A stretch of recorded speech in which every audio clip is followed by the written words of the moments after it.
सभी राष्ट्रवादी बहनों भाइयों तथा नौजवान साथियों का सारांश के मंच पर स्वागत है, वंदन है, अभिनंदन है। दोस्तों, वीडियो शुरू करने के पहले आपसे गुजारिश है कि इस चैनल को सब्सक्राइब ज़रूर कर लीजिएगा तथा वीडियो को लाइक और शेयर करना हरगिज़ मत भूलिएगा। इसके लिए हम आपके आभारी रहेंगे। जय श्री राम। दोस्तों, एक सुनी सुनाई घटना या कुछ न्यूज़ जो चल रहा है अभी मीडिया में, कुछ ऐसा है कि ये शहबाज शरीफ बिस्तर से उठे, अभी आंख मली रहे थे कि डोनाल्ड ट्रंप ने मारा एक तमाचा, बहुत हिल गए, ऐसे करके संभाले कि तक शी जिनपिंग आकर के उधर से दूसरा तमाचा, उसके बाद वो दोनों गए। अब वो दोनों ऐसे सोच रहे हैं क्या बात है। तब तक उधर से आसिफ मुनीर भी आए, कहे कि सब ठीक है ना। कहे कि सब ठीक तो है, लेकिन हाँ, लेकिन मैं भी यही सोच रहा हूँ कि क्या हुआ। अभी सोच रहा हूँ ये हुआ क्या। दोस्तों, ऐसा ही कुछ आसिफ मुनीर और शहबाज शरीफ को लगा होगा जब एक तरफ अमेरिका और दूसरी तरफ चीन ने पहलगाम की आतंकवादी घटना की निंदा की और उस पर अपनी कार्रवाई जो भी थी करनी थी। सबसे पहले तो डोनाल्ड ट्रंप ने वो पहलगाम की निंदा की और उसके बाद उन्होंने TRF को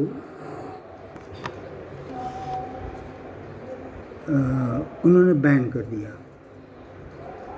बेसिकली उन्होंने ये क्लियर करते हुए कि ये जो है सो एक ब्रांच ऑर्गेनाइजेशन है TRF, इसका लश्कर तैयबा का, जो ये शो करने के लिए है कि ये रेजिडेंट्स फ्रंट है, ये जो कि इंडिया के ही लोगों ने अपना एक ये सब टेररिस्ट एक्टिविटी जो है उसको, उसके विरोध में उन लोगों ने अपना एक ऑर्गेनाइजेशन बनाया है। सो इट इज़ मतलब इंडिया का ये। खैर, ये अपना जो भी करते रहें।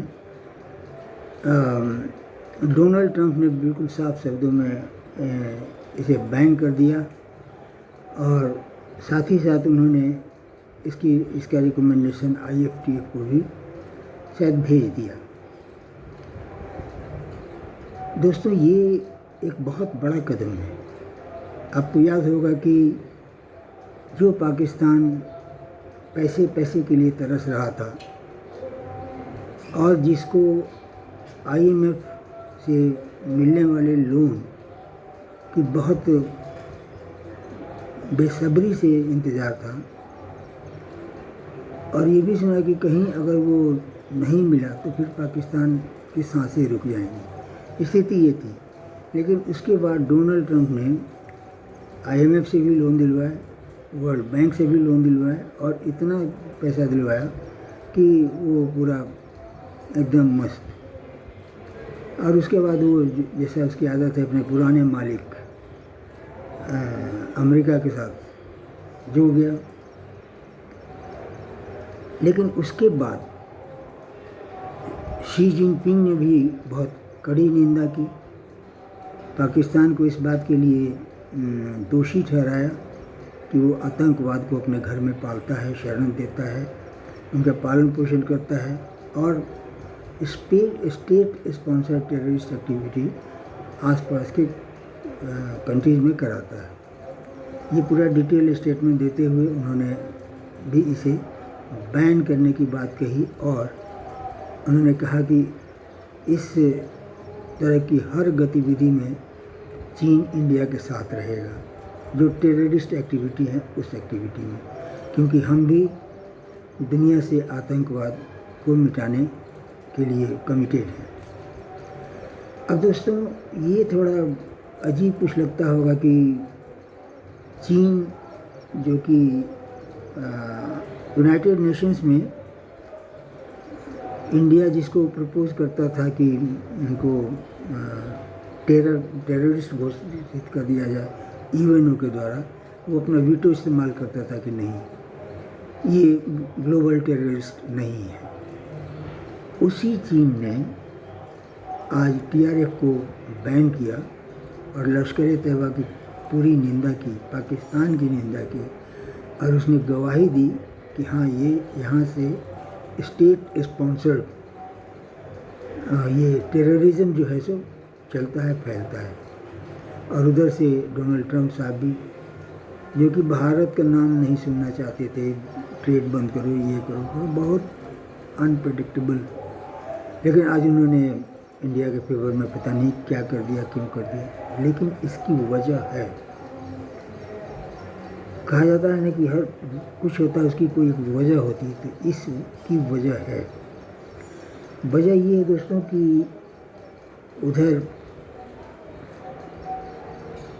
अमेरिका जो है नाटो कंट्री से मिल करके, नाटो चीफ से इंडिया, चाइना और ब्राज़ील को उसने एक ड्यूरेशन दिलवा दिया है, टाइम लिमिट, कि इतना में आप लोग रूस से शांति करा दीजिए, वरना 100% टैरिफ है, 500% टैरिफ इम्पोज हो जाएगा। ये अमेरिका ने उधर से कर दिया। इधर से रशिया ने कोशिश शुरू कर दी कि अब ब्रिक्स नहीं बल्कि RIC, रूस, इंडिया और चाइना का एसोसिएशन जो पहले था वो फिर से बनेगा, और ये तीनों शक्तियाँ मिल करके दुनिया की किसी भी शक्ति का जवाब दे सकती हैं। लेकिन आप लोग सब जानते हैं, पता होगा ही, कि चाइना पर विश्वास करना मुश्किल है और उसके साथ बहुत सारे इश्यूज हैं। लेकिन ये ज़रूर है कि रूस उसको काफ़ी मना रहा होगा और बता भी रहा होगा कि देखिए, प्रैक्टिकल कंक्लूजन पर आइए, क्या करना है सो देखिए और किस में क्या लाभ है ये देखिए। अब पाकिस्तान का फिक्र और तुर्किस्तान का फिक्र ये सब छोड़िए, कुछ ऐसी बात हो रही होगी, तब ये आया। चाइना ने इसे कंडेम किया है सिर्फ इंडिया को ये विश्वास दिलाने के लिए कि चाइना आपके साथ है, और उधर डोनाल्ड ट्रंप ने इसे बैन कर दिया है इंडिया को यह बताने के लिए कि हमारे पास अभी भी आपके लिए जगह है, क्योंकि अभी तक इंडिया किसी भी ग्रुप में शामिल नहीं हुआ। लेकिन पुतिन को ये पूरा विश्वास है कि इंडिया RIC में ज्वाइन करेगा, और RIC ज्वाइन करने का मतलब बहुत विशाल होता है, बहुत भयंकर, भयानक इसका अर्थ होता है। इसलिए देखिए, होने वाला है अगले ही महीने शायद ब्रिक्स का समिट, तो उसमें हो सकता है RIC का फिर से फॉर्मल अनाउंसमेंट हो जाए, और हो सकता है कि एक म्यूचुअल एग्रीमेंट भी तीनों कंट्री साइन कर ले, क्योंकि इंडिया को तो अब विश्वास करना पड़ेगा, क्योंकि उसने अपना तमाशा तो मार दिया, ये तो सबके सामने जाहिर है।